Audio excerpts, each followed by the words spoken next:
రూపాయి పక్కన ఇంట్లో వాళ్ళకు ఉంటుంది, వీళ్ళకి ఇవ్వలేకపోతున్నాం. ఇలాంటివి కూడా ఐడెంటిఫై చేసి నెంబరింగ్ చేసామండి.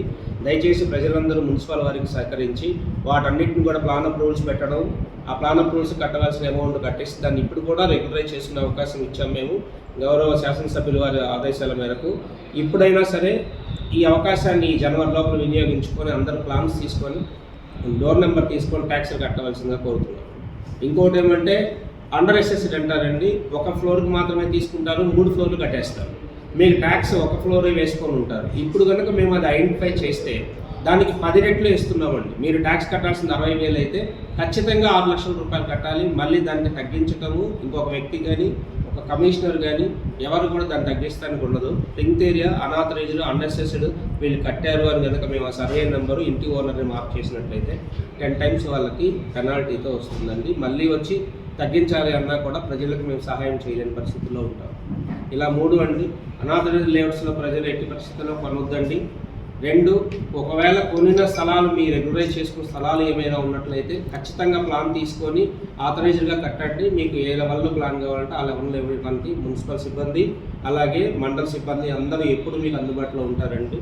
అలా చేయకుండా మాత్రం గవర్నమెంట్కి నష్టము, మనకు కూడా లివింగ్ స్టాండర్డ్స్ తగ్గిపోతాయండి. ఇప్పుడు ఉన్న ఈ పరిస్థితి 10 రోజులు 10 ఏళ్ళ తర్వాత 15 ఏళ్ళ తర్వాత ఎవరు కూడా 5 సెంట్లలో స్థలం కావాలి, చుట్టూ గాలాడాలి, మంచి రోడ్డు ఉండాలి, బండి పెట్టుకోవాలి, ఎవరి ఇంటి ముందు ఏం ఇబ్బంది ఉండకూడదు, 2 చెట్లు నాటుకోవాలనుకుంటారు. కానీ ఎవరు కూడా ఇలా అనాథరైజ్డ్ లేఅవుట్స్లో తీసుకోవాలని ఇంక ముందు ఎవరు కోరుకోరండి. దానికి నాంది పలకడం కోసం గౌరవ శాసనసభ్యుల గారి పిలుపు మేరకు అన్నీ కూడా స్ట్రీమ్ లైన్ చేద్దామనే సదుద్దేశంతో మాత్రమే ఈ కార్యక్రమం చేపట్టడం జరిగింది. దీంట్లో ఒకరిని ఇబ్బంది పెట్టాలని కానీ ఇంకొకరిని ఇంకోటి చేయాలని కాదండి.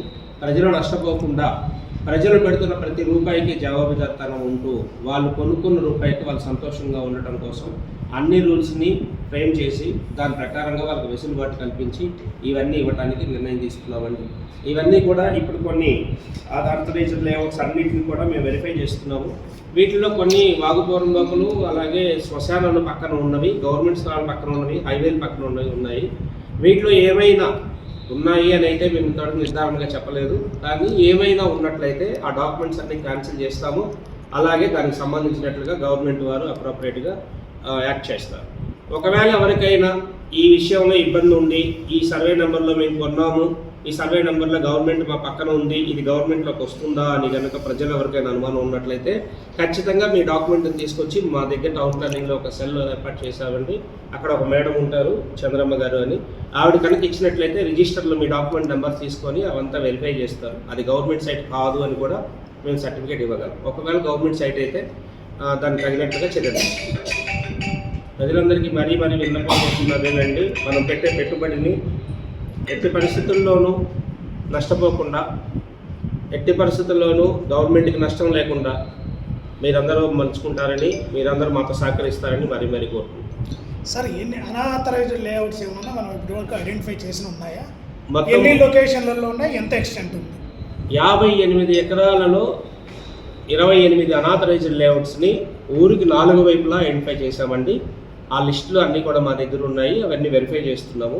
ఈ అనాథరైజ్డ్ లేఅవుట్స్ రెగ్యులరైజ్ చేయడం కోసమే మేము వెరిఫై చేస్తున్నాం. ముఖ్యంగా చెప్తున్నాం, దీంట్లో మేము చేస్తున్న ఇంకొక పార్ట్ ఏమంటే దీంట్లో గవర్నమెంట్ సైట్స్ ఏమైనా ఉన్నాయా అనేది మాత్రమే వెరిఫై చేస్తున్నాం. అన్ని చోట్ల లేవండి. 28 అనాథరైజ్డ్ లేఅవుట్స్కి గవర్నమెంట్ సైట్స్ అడ్జసెంట్గా లేవు, కానీ కొన్నిటికి గవర్నమెంట్ సైట్స్ అడ్జసెంట్గా ఉన్నాయి. ఆ ఉన్న ఏరియాల్లో వాళ్ళు వాడుకున్నారా, వాటిని గవర్నమెంట్ సైట్లోకి అన్యాక్రాంతం వచ్చారా రాలేదా అనేది వెరిఫై చేసిన తర్వాత రెవెన్యూ రికార్డ్స్ ప్రకారం రేపటి నుంచి టీమ్స్ వెళ్తున్నామండి. దాని ప్రకారం ఐడెంటిఫై అయితే వాటి మీద చర్యలు ఉంటాయి. కానీ 28 మాత్రం 58 ఎకరాలకు సంబంధించి 28 నెంబర్స్ అనాథరైజ్డ్ లేఅవుట్స్ మన కదిరిపట్నంలో గుర్తించడం జరిగింది. ఇవన్నీ కూడా పేపర్ ప్రకటన ద్వారా కూడా తెలియజేశామండి. పేపర్ ప్రకటన కూడా తెలియజేశాము, ప్రతిసారి తెలియజేస్తూనే ఉన్నాము. సర్వే నెంబర్లు, ఎక్స్టెంట్, ఎవరు వేశారు, దాని హద్దులతో సహా తెలియజేస్తూనే ఉన్నాము. అన్ని ప్రముఖ పేపర్లో ఈ ప్రకటన కూడా ఇచ్చాము. వీటి మీద సర్వే చేస్తాము. Thank you. ఇప్పుడు అనాథరైజ్డ్ లేఅవుట్ వేసినారు, 10% పార్కులకి ఇచ్చినారు, దానిలో కూడా నెంబర్లు వేసి ప్లాట్లు వేసినారు. దాన్ని ఏం చేస్తారు?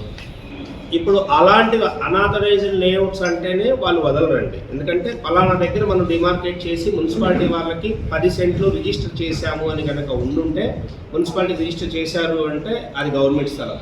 వాళ్ళు కూడా మనకి కొనుక్కున్న కొనుగోలుదారులకి ఈ స్థలం పార్కు వదిలిపెట్టి కనుక ఆ మార్కులు చూపించినట్లయితే అది కూడా గవర్నమెంట్ స్థలమేనండి. ఇలాంటి గవర్నమెంట్ స్థలాన్ని రిజిస్ట్రేషన్ చేసుకున్న ప్రతి డాక్యుమెంట్ కూడా క్యాన్సిల్ అయిపోతుంది. ఆ స్థలాన్ని మనం తీసుకుంటాం. లేదు అక్కడ ఏదైనా కన్స్ట్రక్షన్ వచ్చేసింది అంటే దానికి తగినంత అమౌంట్ని వాళ్ళ దగ్గర కలెక్ట్ చేస్తాము. లేదంటే అనాథరైజ్డ్గా వేసిన ఎవరైతే లేజర్టర్స్ ఉన్నారో వాళ్ళ దగ్గర నుంచి వసూలు చేస్తాము. ఇప్పటివరకు అయితే ఈ 28 మేమైతే ఐడెంటిఫై చేస్తున్నామో లిస్టు, ఈ 28కి సంబంధించిన వాటిల్లో చాలా వరకు అంటే 90% ఆఫ్ ద సైట్స్ ఖాళీగా ఉన్నాయి. కాబట్టి దీన్ని రెగ్యులరైజ్ చేయడానికి మ్యాక్సిమం ప్రయత్నం చేస్తాం. ఎవరిని ఇబ్బంది పెట్టాలనే ఉద్దేశం కాదు, కానీ దీన్ని రెగ్యులరైజ్ చేసుకోమని మాత్రమే మరీ చెప్తున్నాం. పత్రికాముఖంగా ప్రకటనలు కూడా ఇచ్చాము. ఇంకా ముందుకు రావాల్సిన వాళ్ళు చాలామంది ఉన్నారు. అందరికీ నమస్కారం అండి. ఈరోజు ఇక్కడ మనం గౌరవ ఎమ్మెల్యే గారి ఆధ్వర్యంలో సమావేశమైన విషయాల గురించి ఇప్పుడు ఆర్డీఓ గారు చెప్పారు. దానికి అనుబంధంగా నేనేం చెప్తున్నానంటే, ఇప్పటివరకు ఆథరైజ్డ్గా ఉన్న సైట్స్ ఏవైతే మీరు రిజిస్ట్రేషన్ చేసుకుంటున్నారో అది యథాతథంగా మీరు రిజిస్ట్రేషన్ చేసుకోవచ్చు. రిజిస్ట్రేషన్ ఆపేశారు, రిజిస్ట్రేషన్స్ ఆగాయి అనేది అపోహ మాత్రమే. మీ దగ్గర ఉన్న రిజిస్టర్డ్ డాక్యుమెంట్స్ వ్యాలిడ్ అయితే మీరు ఎలాంటి గవర్నమెంట్ సైట్లు వాడకుండా ఉంటుంటే అనాథరైజ్డ్ లేఅవుట్స్లో ట్యాక్సెస్ కట్టి రెగ్యులరైజ్ చేసుకొని అలాంటి వాటిలో కాకుండా మీరు ఆథరైజ్డ్గా ఉన్న ఎలాంటి స్థలాలైనా మీరు రిజిస్టర్ ఆఫీస్కి వెళ్ళి రిజిస్ట్రేషన్ చేసుకోవచ్చు. దీనికి గవర్నమెంట్ వారికి కానీ, మున్సిపల్ వారికి కానీ, రెవెన్యూ వారికి, రిజిస్ట్రేషన్ వాళ్ళకి ఎలాంటి ఇబ్బంది లేదు. కానీ అనాథరైజ్డ్ లేఅవుట్లు వేసుకొని దానిలో ఉన్న గవర్నమెంట్ స్థలాలను కలిపేసుకొని వాగు పోరబోకులు, తర్వాత శ్మశానాలు ఇలాంటి అన్నిటిని కూడా దాంట్లో కలిపేసుకొని ప్లాట్ నెంబర్లు ఇచ్చేసి ఎవరైతే అవన్నీ విక్రయాలు చేసేసుకున్నారో, రిజిస్ట్రేషన్ అయిపోయి ఉన్నాయో వీటన్నిటిని సర్వే చేశామండి. ఈ సర్వే చేసిన వాటన్నిటిలో గవర్నమెంట్ భూములన్నింటినీ వెనక్కి తీసుకుంటూ అవన్నీ కూడా రిజిస్ట్రేషన్ డాక్యుమెంట్స్ క్యాన్సిల్ చేయబడ్డాయి. ఇప్పటి నుంచి ఎవరైనా రెగ్యులరైజ్ చేయించుకోవాలి అంటే అనాథరైజ్డ్ లేఅవుట్స్ వేసేసాము, 2-3 చేతులు రిజిస్ట్రేషన్స్ మారిపోయాయి, ఇది మేము రెగ్యులరైజ్ చేసుకుంటాము అని ఎవరైనా ముందుకు వచ్చేటట్లయితే గవర్నమెంట్ వారికి డెవలప్మెంట్ ఛార్జెస్ కింద చెల్లించవలసిన 14% కడుతూ 14% పైన ఎంతైతే పీనలైజ్డ్ ఛార్జెస్ ఉంటాయో ఆ పెనాల్టీని కనుక చేసినట్లయితే వారి డాక్యుమెంట్స్ మున్సిపాలిటీ పరిధిలో అయితే టౌన్ ప్లానింగ్ డిపార్ట్మెంట్లో అంటే మున్సిపల్ ఆఫీస్లో, అదే మండలాల్లో ఎక్కడైనా ఉన్నట్లయితే తహసీల్దార్ వారిని కలిసి వాటిని రెగ్యులరైజ్ చేయించుకోవడానికి గవర్నమెంట్ వారు నియమించిన నిబంధనల ప్రకారం పెనాల్టీస్ కట్టినట్లయితే అది రెగ్యులరైజ్ చేయబడుతుంది. దీంట్లో అందరు ప్రజలకి అపోహలు పెట్టుకోవద్దు అంటున్నామండి. మీకు ఏమైనా ఈ విషయంలో అపోహలు ఉన్నట్లయితే మధ్యవర్తులని, రియల్టర్స్ని కాకుండా నేరుగా గవర్నమెంట్ ఆఫీసర్స్ని సంప్రదించి వాళ్ళ దగ్గర తగిన వివరణ తీసుకోవాల్సిందిగా కోరుతున్నాం. ఇంకొకటి, కొత్తగా చాలామంది ఇప్పుడు మళ్ళీ వెంచర్స్ వేస్తున్నారు. ఎక్కడంటే అక్కడ 4 బౌండరీస్ రాళ్ళు నాటుతున్నారండి. వాళ్ళందరికీ కూడా నేను సవివరంగా విన్నపం చేసి చెప్తున్నాను. ఖచ్చితంగా మీరు తీసుకొని ప్రజల దగ్గర అమ్మటానికి వెళ్ళే ముందు గవర్నమెంట్ నామ్స్ ప్రకారం చెల్లించి, అమౌంట్ ఎంత కట్టాలో చెల్లించి దానికి సంబంధించినటువంటి రోడ్లు, కాలువలకు వదవలసిన విస్తీర్ణాన్ని వదిలిపెట్టి మాత్రమే చేసుకోవాలి.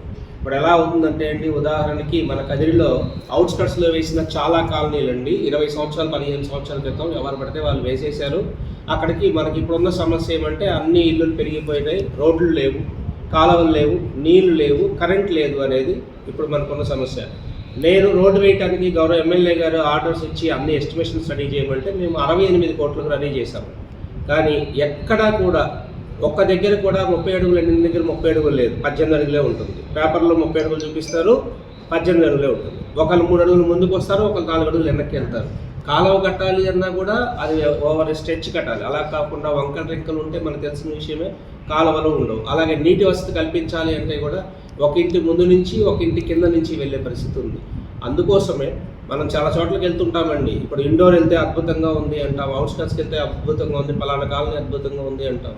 అక్కడ ఉన్న ప్రజలు మీరు కొనుగోలు చేసే ఆస్తి కొనే ముందే ఇది లేఅవుట్ అప్రూవ్డా, నామ్స్ ప్రకారం వదిలిపెట్టారా, ఇక్కడ ఒకవేళ ఊరు పెరిగినట్లయితే ఇక్కడ గవర్నమెంట్ వారికి ఇక్కడ మన వాటర్ ట్యాంక్ కట్టడానికి ఏమైనా స్థలం వదిలిపెట్టారా, పిల్లలకి పార్క్ వదిలిపెట్టారా అని కనుక మీరు ఈ రోజు నుంచి ఆలోచించడం బిగిన్ చేస్తే ఇలాంటి రియల్టర్స్ ఎవరు కూడా మీకు 100 రూపాయలు తగ్గిస్తానికి చూసి మిమ్మల్ని మోసం చేసే అవసరం ఉండదు. గవర్నమెంట్కి రావాల్సిన చలనాలు ఎగ్గొట్టడానికి వీలు ఉండదు. కాబట్టి ఎవరైనా ప్రజలు కొనేవాళ్ళు కానీ ఈ రియల్ ఎస్టేట్ వేసేవాళ్ళు కానీ మీ అందరికీ ఒకటే విన్నపండి, ఖచ్చితంగా గవర్నమెంట్ చెల్లించవలసిన ఫీజులు చెల్లించి యాజ్ పర్ నామ్స్ ఆ స్థలంను వదిలేసి మాకు ఇవ్వవలసిన 10%, 5% భూమి విస్తీర్ణాన్ని కూడా ఆ నామ్స్ ప్రకారం వదిలిపెట్టి కట్టినట్లయితే ముందు ముందు ఆ కాలనీ బాగా డెవలప్ అవడానికి కూడా అనుకూలంగా ఉంటుంది. ఇది కొత్తగా వేస్తున్న సైట్స్ గురించి. ఇది కాకుండా ఆల్రెడీ తీసుకొని సైట్లు కట్టేసి ఊర్లో ఉన్న వాళ్ళు చాలామంది ప్లాన్ అప్రూవల్స్ తీసుకోకుండా, అలాగే రోడ్డు మార్జిన 5 అడుగులు రిజిస్ట్రేషన్ గవర్నమెంట్ వారికి చేయకుండా, ఏమీ లేకుండా వారి పాటికి వాళ్ళు కడుతున్నారండి. ఓన్లీ ప్లాన్ అప్రూవల్ తీసుకుంటే కూడా యాజ్ పర్ ప్లాన్ ఎవరు కట్టడం లేదు. ఇలాంటి వాళ్ళకి మేము డీవియేషన్ నోటీసులు ఇవ్వటము, మళ్ళీ వాళ్ళు కోర్టుకు రావటము, ఒక ఫ్లోర్కి మాత్రమే తీసుకొని 3 ఫ్లోర్స్ 4 ఫ్లోర్స్ తీసుకున్న వాళ్ళు ఈ ఊళ్ళో 274 మందిని ఐడెంటిఫై చేశామండి. వాళ్ళందరికీ నోటీసులు సర్వ్ చేశాము. ఇక్కడ ఏమంటే అండి, తప్పు సరి చేసుకునేటట్లుగా ఉంటే పర్వాలేదండి, కానీ మనం ఒక జీవితానికి సరిపడే ఒక ఇల్లు కడుతూ ప్లాన్ ప్రకారం కట్టకుండా డీవియేషన్ తీసుకున్నాక మనం సరి చేసుకోవడానికి ఉండదండి. సరి చేసుకోవడానికి లేదు కాబట్టి కోర్టుకు వెళ్ళాల్సి వస్తుంది. సీసీలు వేస్తున్నాము, దానికి తగ్గండి ఛార్జెస్ ఎలా ఉంటాయంటే మీరు కట్టిన ఇంటికన్నా ఛార్జెస్ ఎక్కువ వస్తాయి. ఇక్కడ ప్రస్తుతం ఒక పేరు చెప్పలేను, వాళ్ళు ఒక ఫ్లోర్ అప్లోడ్ చేసుకోవడం కోసం మా దగ్గరికి వస్తే మేము 4.5 లక్షలు 4,82,000 అవుతుంది అంటే వాళ్ళు దాన్ని నిర్లక్ష్యం చేసి వాళ్ళు పైన ఫ్లోర్ 4th ఫ్లోర్ వేసేసుకున్నారు. దానికి కోర్టుకు వేస్తే కోర్టు వారు అదేం 4 ఏళ్ళు 5 ఏళ్ళు పడుతుంది 10 ఏళ్ళు పడుతుంది అప్పవద్దండి. ఇప్పుడు చాలా ఫాస్ట్ ట్రాక్ కోర్ట్స్ వచ్చాయి. కేవలం 8 నెలల్లో 32 లక్షల పెనాల్టీతో అతని దగ్గర మున్సిపాలిటీ వాళ్ళు డబ్బులు కట్టించుకోవడం జరిగింది. ఇది ఏదో ముందే మనం ప్లాన్ తీసుకున్నప్పుడు మనకి ఎంతవరకు కడతాము, ఎన్ని ఫ్లోర్స్ కడతాము అని ఒక నిర్ధారణకు వచ్చి ప్లాన్ కనుక అప్పుడే అప్లై చేసుకున్నట్లయితే 1,00,000-1,50,000తో మనకి ప్లాన్ వచ్చేస్తుంది, చక్కగా కట్టుకోవచ్చు. ఇలా అనాథరైజ్డ్ లేఅవుట్స్ ఒకటి, అనాథరైజ్డ్ కన్స్ట్రక్షన్స్ ఒకటి. దీంట్లో కూడా 2 రకాలు ఉంటాయండి. కట్టేసిన తర్వాత అసలు మీరు ప్లాన్ అప్రూవ్స్ పెట్టుకోవడం లేదు, ట్యాక్సులు కట్టడం లేదు. ఇలాంటి ట్యాక్సులు కట్టడం వాళ్ళకి